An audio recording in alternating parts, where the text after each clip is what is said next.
Yo, what's good, y'all, man? We got the Batman spinoff, Disney Plus, big change. About the Batman spinoff. How many times we gonna have a reboot of the same Batman? God damn. But yeah, we got Disney Plus, big change, live action twist. Meta.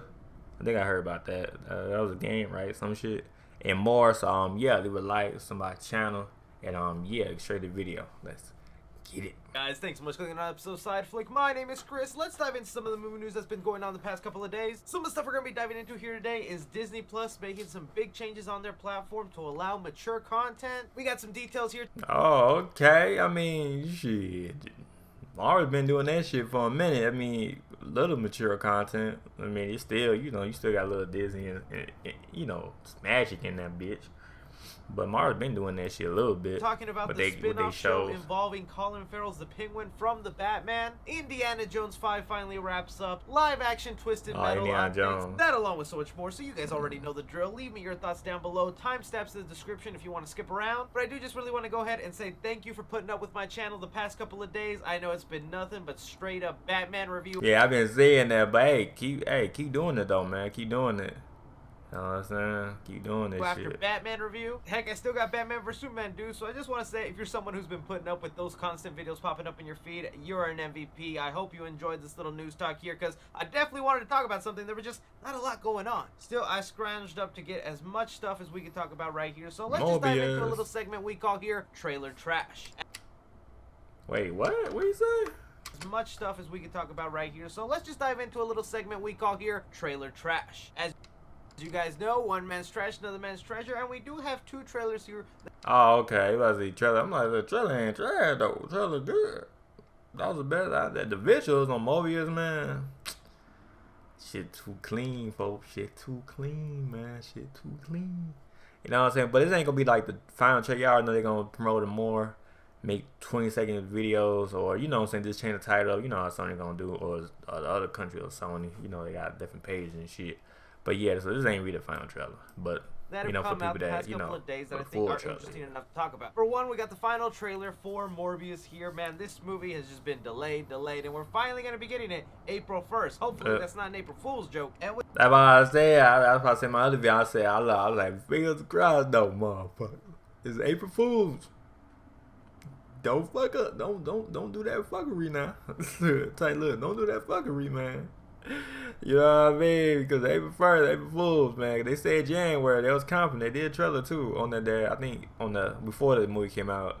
They're like, nah, we're gonna lay this shit. I was so pissed off, man. When they did a video, like, you know, saying talking about delay. I think everything always did one, or somebody else did one. You know, I was writing to it. I was like, man, I was pissed off in a motherfucker. You know, y'all see videos somewhere down. Y'all just gotta scroll down and shit, or just type my name and then boom, right there. But I was pissed off when they said delayed. Man, I was pissed off. I'm like, man. But I hope, cause I want to see the movie though, man. I want to see Mobius. You know, first time seeing this, this character. You know what I mean? I want to see how it is. And so far, it's looking clean though. The trailer looking clean, everything looking clean. You feel me? So I want to see it. So I hope they drop the bitch. You know what I mean? April 1st. Shit. With this final trailer, I was honestly expecting Sony to go kind of all big and all out. Really give me a reason to be super excited for this film. And it seems like they know that because they're really showing off Adrian Toomes, Michael Keaton's character, as the... Yeah. They show him more, though, than the other trailers. Vulture, who in the past couple of months in interviews has kept saying that he needs to film stuff for Vulture. Even the day before this trailer was released, he posted a picture on his Instagram saying he was going to do more Vulture stuff. I really hope the boy suits up in costume, but I feel like he's just going to be in this prisoner outfit the entire time. But I'll be honest with you, I'm still going to give this trailer a treasure because I really like the look of this movie. Yeah, this film actually looks really nice. There's a couple of shots in here that actually had my eyes open like, oh, that actually looks really cool. And this film already has my curiosity piqued either way with trying to find out, how does this Vulture connect to the MCU? Are they in the Spider-Man universe? Are they outside it? My biggest fear is the movie's not even going to address it, and we're just still going to be left with so many questions by the Nah, it's not going to address that bit. This whole movie going to address what's going on with Morbius and the rest of the film. It's not gonna address that shit. It's not at all, y'all. It's not at all. Yeah. From there, the other big trailer that people are anticipating here was Fantastic. I saw the trailer came out, but I'm not into it like that. You know what I mean? I don't want to do a trailer if I'm not into it or didn't watch the other ones. So I saw that on Sony. I think it was Sony that dropped it. I think Sony dropped it and shit. But yeah, they dropped this, I think, or the other companies. But yeah, dropped that bitch. These 3 titled The Secrets of Dumbledore. Now, if you guys don't know my opinion on this, I really do like the Harry Potter movies, but I could just never get into. Yeah, that's why it reminded me of Harry Potter.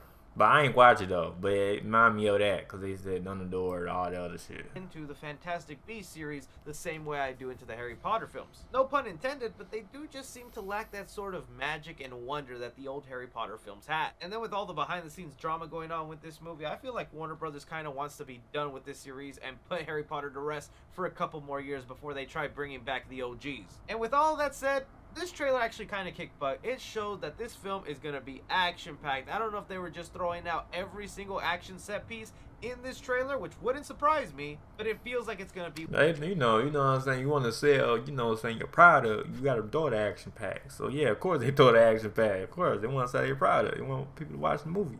Or the show, I mean. So, yeah, they're going to throw it in and shit. One epic of a movie. And or a movie, though. It's probably a movie. This series, because I know they had planned to make like 5 of these, but with each one of them making less and less money and people liking them less and less, I think they're going to end it off here, so they want to have the grand conclusion. So I'll give this trailer a treasure because it did pique my interest for a movie I have no interest for. Let me know what you guys would give those trailers. But moving on to some of the news stories we have here, we got to talk about Beetlejuice. Deadline here is reporting Beetlejuice 2, Brad Pitt's Plan B board sequel in early development at Warner Brothers. Now, Beetlejuice might be a movie that not a lot of my younger viewers know, but it is one that has held the test of time with people rewatching it and still loving it to this day. And I gotta be honest, when I first heard this news, I was like, really? Now, after all these years, you're gonna make Beetlejuice 2? I understand Michael Keaton has the resurgence right now, coming back as Batman, showing up in the Spider-Man universe, and now it looks like he's gonna be digging up the character of Beetlejuice. I'm curious alone to see this movie for the updated visual effects, because that original Beetlejuice just has so many wonderful practical effects, and I know a lot of older people will be excited for this to be happening, but I don't know if it'll perform as well with younger audiences. Yeah, true.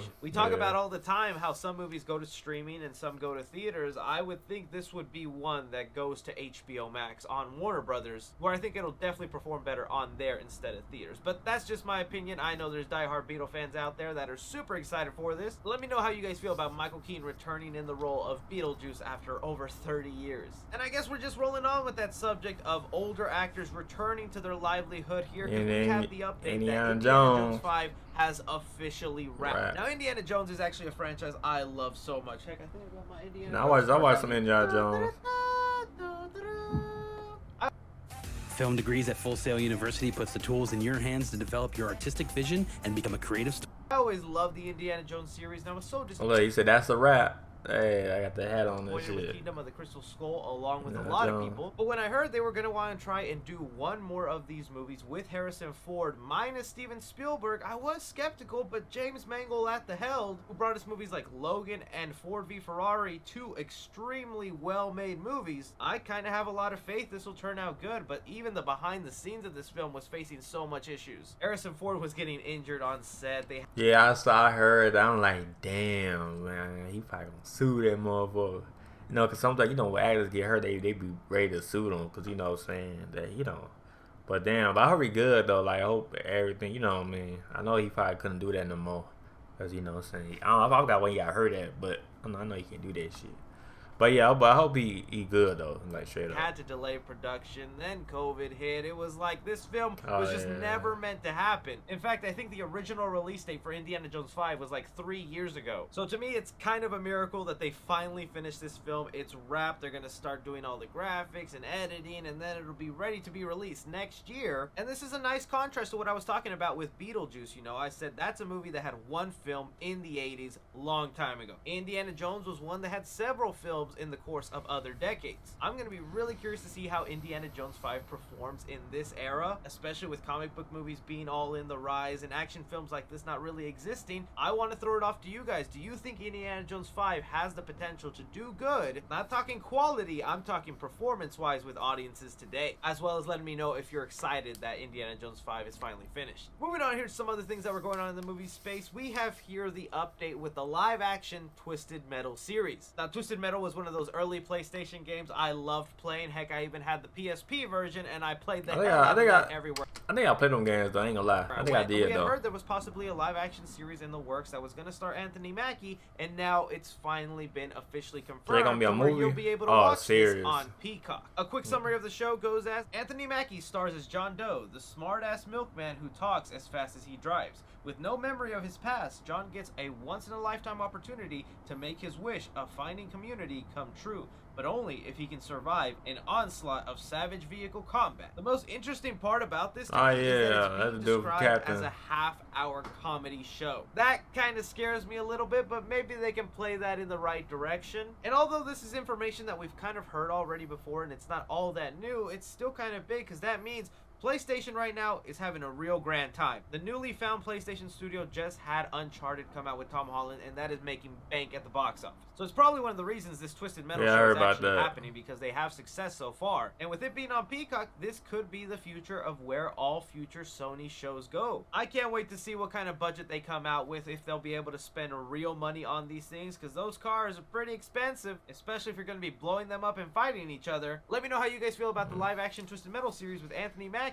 and if you want Peacock to be the home of PlayStation Entertainment. Something really quick in the horror space I wanted to touch upon here. We all know Scream 6 is officially happening. I can't believe that we had Scream 5. It turned out to be a great movie. I really enjoyed it. And now they are like fast-tracking this 6th movie that is set to film this summer. Well, now we got a little behind-the-scene update that did hint to us what we could be seeing in this new installment, and that is that Scream 6 will be filming in Montreal, Canada. This will be the first Scream movie out of the 6 Damn, so it's gonna be in Canada, another country. Films to film outside of the U.S. in a new location. Now, I do just want to admit that could mean absolutely nothing. Montreal has been a place where they have filmed stuff, but within the actual movie, it could be set in the United States. So even though they're going to Montreal, it doesn't mean that the movie itself won't take place. Yeah, you know they be having that green screen, you know, right now. Place entirely in the U.S. But I think this will be exciting to Scream fans, because it's like, we need a change of pace here. Whether that be how you give us the big twist of the movie by the end of it and change up Ghostface, whether you make 3, 4 of them, decide to bring back Stu, which I would love. One thing that would be an easy change and already make things feel refreshing is the location. We've already been set in a suburb, in a college campus, heck, even in Hollywood studios. Going to Montreal opens the door for some exciting locations. They have used Montreal to make it look like Europe or even New York City, and a Scream film kind of set in that atmosphere would be new. Now, some of my geographers out there will have to let me know if in the summer when they plan to film this, that is like June and July, does it snow in Montreal? Because if it does,